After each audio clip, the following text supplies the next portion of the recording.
Good morning friends. आज मैं आपको बताने वाला हूँ कि म्यूचुअल फंड आखिर में है क्या।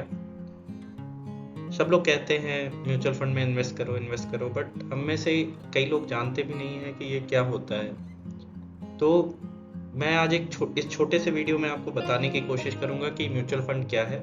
इस वीडियो को आप 1.5x में भी देख सकते हैं, बेटर रहेगा।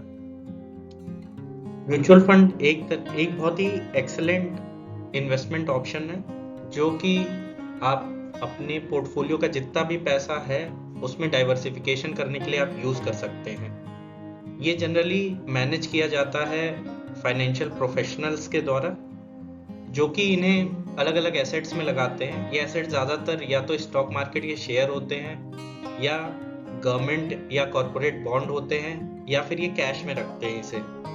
और होता क्या है कि जब बहुत सारे लोग छोटी छोटी अमाउंट देते हैं इन मैनेजर्स को, तो ये मैनेजर फिर उससे शेयर्स खरीदते हैं और उसको मैनेज करते हैं। तो बेसिकली ये जो म्यूचुअल है, ये म्यूचुअल उन लोगों का कंट्रीब्यूशन है कि वो म्यूचुअली किसी एक आदमी को पैसे दे रहे हैं और वो आदमी उस पैसे को बाजार में लगा रहा है, मार्केट में लगा रहा है। तो इस ढंग से म्यूचुअल फंड जो है वो क्रिएट होता है।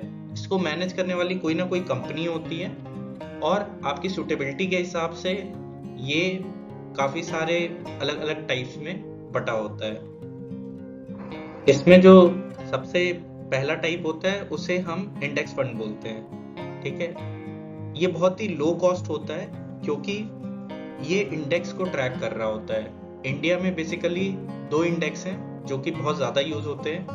पहला निफ्टी 50 कहलाता है, जिसमें इंडिया के बेस्ट 50 स्टॉक्स हैं, और दूसरा सेंसेक्स होता है जो कि बॉम्बे स्टॉक एक्सचेंज पे लिस्टेड 30 जो टॉप मोस्ट कंपनियां हैं उसका इंडेक्स होता है। तो अगर आप इंडेक्स फंड में पैसा लगाते हो तो वो पैसा उसी प्रोपोर्शन में उन शेयर्स को खरीदा जाता है। फॉर एग्जाम्पल, अगर आप निफ्टी 50 इंडेक्स फंड में लगा रहे हो तो जो 50 शेयर्स उसमें हैं उसी के हिसाब से आप जो भी उस म्यूचुअल फंड में पैसे डालोगे वो उसी प्रोपोर्शन में शेयर खरीदा जाएगा और वो आपके पास उसकी डिलीवरी आ जाएगी।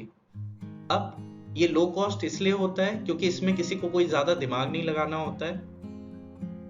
इंडेक्स है, उसके हिसाब से ये फंड ऊपर नीचे होता रहता है, तो इसकी जो एक्चुअल कॉस्ट होती है वो बहुत ही कम आती है मैनेज करने की। अगर मैं दूसरे टाइप की फंड की बात करूं तो इसको हम एक्टिवली मैनेज फंड बोलते हैं। इसमें क्या होता है कि ये किसी प्रोफेशनल फंड मैनेजर द्वारा मैनेज किया जाता है और वो अपने हिसाब से रिसर्च करता है और अपने हिसाब से सही समय पे खरीदने की कोशिश करता है। इंडिया में अगर मैं बोलूं तो आज को कई सारे फंड हाउसेज हैं जिन्होंने कई अलग अलग टाइप के फंड की स्कीम चला रखी है।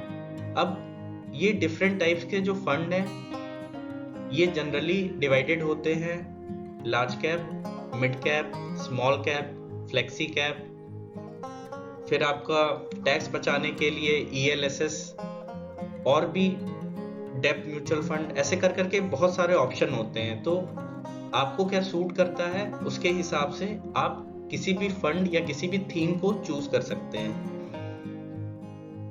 तीसरे तरह के जो फंड होते हैं वो बेसिकली बॉन्ड फंड्स होते हैं या डेब्ट फंड्स होते हैं। तो बॉन्ड फंड जैसे कि हम FD करते हैं तो FD से थोड़ा बेटर रिटर्न देते हैं। बॉन्ड या तो गवर्नमेंट बॉन्ड भी हो सकता है, कॉर्पोरेट बॉन्ड भी हो सकता है। इसमें ये होता है कि इसकी जो रिस्क होती है वो बहुत कम होती है क्योंकि ये एक तरह का फिक्स्ड इंस्ट्रूमेंट से बेटर आपको देता है। मार्केट समय के साथ ऊपर नीचे होता रहता है, लेकिन ये बहुत ज्यादा ऊपर नीचे नहीं होता है। तो जिन लोगों को बहुत ही लो रिस्क म्यूचुअल फंड में इन्वेस्ट करना होता है उनके लिए ऐसे फंड्स बेटर होते हैं।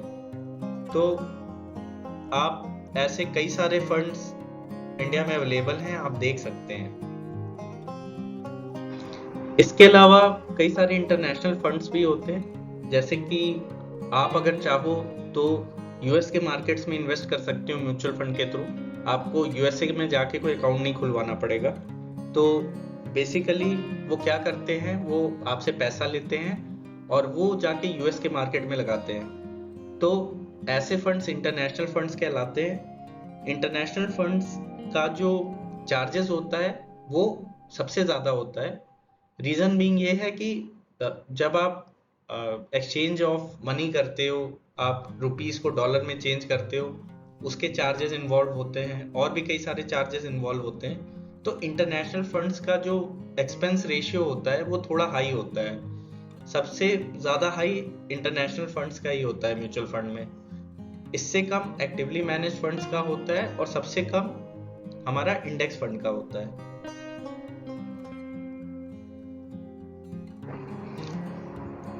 म्यूचुअल फंड एक बहुत ही अच्छा इन्वेस्टमेंट ऑप्शन है और ये आपको एक बहुत अच्छा रिटर्न भी देता है और हमें अपने रिस्क के हिसाब से म्यूचुअल फंड चूज करना चाहिए।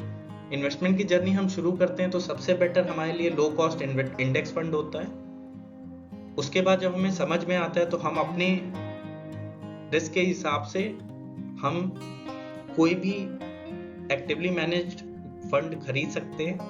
बॉन्ड फंड तब खरीदें जब आपको पैसे को सेव करना ज़्यादा इम्पोर्टेंट है, और अगर आप ग्लोबली डाइवर्सिफाई करना चाहते हैं तो इंटरनेशनल फंड खरीदें। एक और जो मेरा रिकमेंडेशन है वो ये है कि आप हमेशा रिसर्च करें और हमेशा किसी ना किसी फाइनेंशियल एडवाइजर से पूछ के ही अपने पैसे को कहीं इन्वेस्ट करें। आई होप आपको ये मज़ा आया होगा और ऐसे कंटेंट के लिए हम इस चैनल पे मिलते रहेंगे। Thank you.